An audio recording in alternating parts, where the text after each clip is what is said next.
Hey everyone, welcome to WittCode, where in this video we're going to learn what a Stack Overflow is and see an example of how it can be created with JavaScript.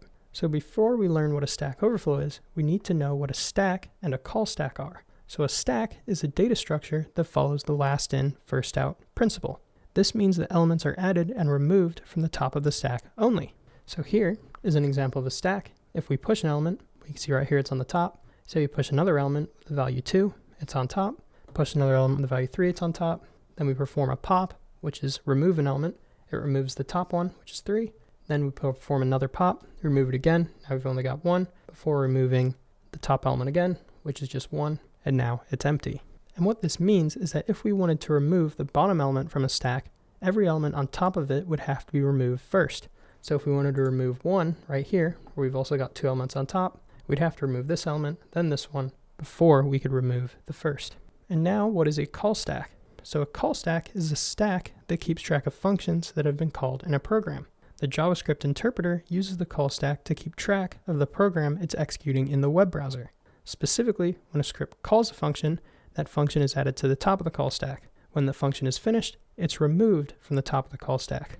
So here's an example in this code here. If I set a breakpoint and start this application, we can see how this code works is we have our first function here, which when called, runs this function, the first function, which calls the second function here calls the third function, and the third function just logs things out. So when we call the first function, we can see this call stack right here. The first function is added.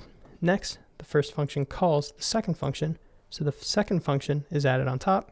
Then the second function calls the third function, which is then added on top here. And now we're inside the third function with this breakpoint. Now let's watch them all get removed. So if we step through, we just finished the third function.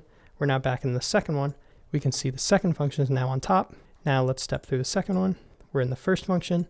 So the first function is now on top because the second one was removed. And when we finish that, the first function is then removed. And all we're left with is anonymous, which is basically top level and not inside a function, inside an anonymous function. But so what is a Stack Overflow? Well, a Stack Overflow is an error that occurs when a program tries to push an item to a stack that is full. Call stacks often have a maximum size, so we can't push onto them infinitely. The easiest way to create a Stack Overflow is to use recursion.